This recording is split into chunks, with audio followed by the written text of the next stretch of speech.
ನನಗೆ ಈ ವಾರ ರಾಶಿಕಾ ನೋಡಿ ನಿಜವಾಗ್ಲೂ ಬೇಜಾರಾಯಿತು.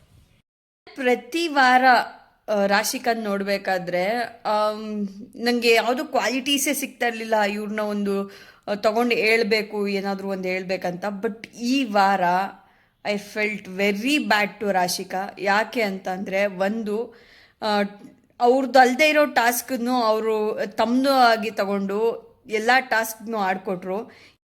ಒಂದು ಟಾಸ್ಕ್ ಬರುತ್ತೆ, ball task. Raghu sir, Dhanush ಮತ್ತು ಧ್ರುವಂತ್ ಅವ್ರು ಆಡ್ತಾ ಇರ್ತಾರೆ. ಧನುಷ್ ಅವ್ರಿಗೆ 2 ಆಟನೂ ರಾಶಿಕ್ ಆಡ್ಕೊಟ್ಟಿರ್ತಾರೆ. 3ನೇ ಆಟ ಶಿ ಡಿಸೈಡ್, ನಾನು ರಘು ಸರ್ಗೆ ಆಡ್ತೀನಿ ಅಂತ ಹೇಳ್ಬಿಟ್ಟು.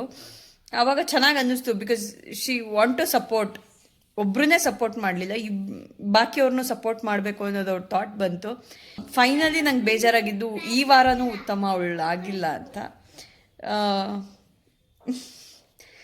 ಈಗ ಕಮೆಂಟಲ್ಲಿ ಬಂದು ಹೇಳ್ತಾರೆ, ಗಿಲ್ಲಿ ಜೊತೆ ಆಡಿದ್ಲು ಅಂತ ತಾನೇ ನೀವು ಈ ಥರ ಹೇಳ್ತಾ ಇದ್ದೀರಾ ಅಂತ. ಗಿಲ್ಲಿ ಜೊತೆ ಆಡಿದ್ಲು ಅಂತ ನಾನು ಹೇಳ್ತಾ ಇಲ್ಲ.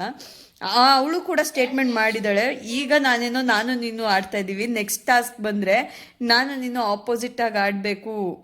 ಈ ಸೀಸನಲ್ಲಿ ನಾನು ಟಾಸ್ಕ್ ಕಂಪೇರ್ ಮಾಡಿದ್ರೆ ಓಕೆ, ಧನುಷ್, ರಾಶಿಕಾ, ಸೂರಜ್, ರಘು ಸರ್ ಇವ್ರುಗಳೆಲ್ಲ ಟಾಸ್ಕ್ನ ಬೇಗ ಅಂದರೆ ಒಂದು ಸ್ಟ್ಯಾಂಡರ್ಡ್ ಫಿಕ್ಸ್ ಮಾಡ್ಕೊಂಡವರು. ಇನ್ನು ಯಾರೂ ಅಷ್ಟಾಗಿ ಸ್ಟ್ಯಾಂಡರ್ಡ್ ಫಿಕ್ಸ್ ಮಾಡ್ಕೊಂಡೇ ಇಲ್ಲ ಟಾಸ್ಕಲ್ಲಿ.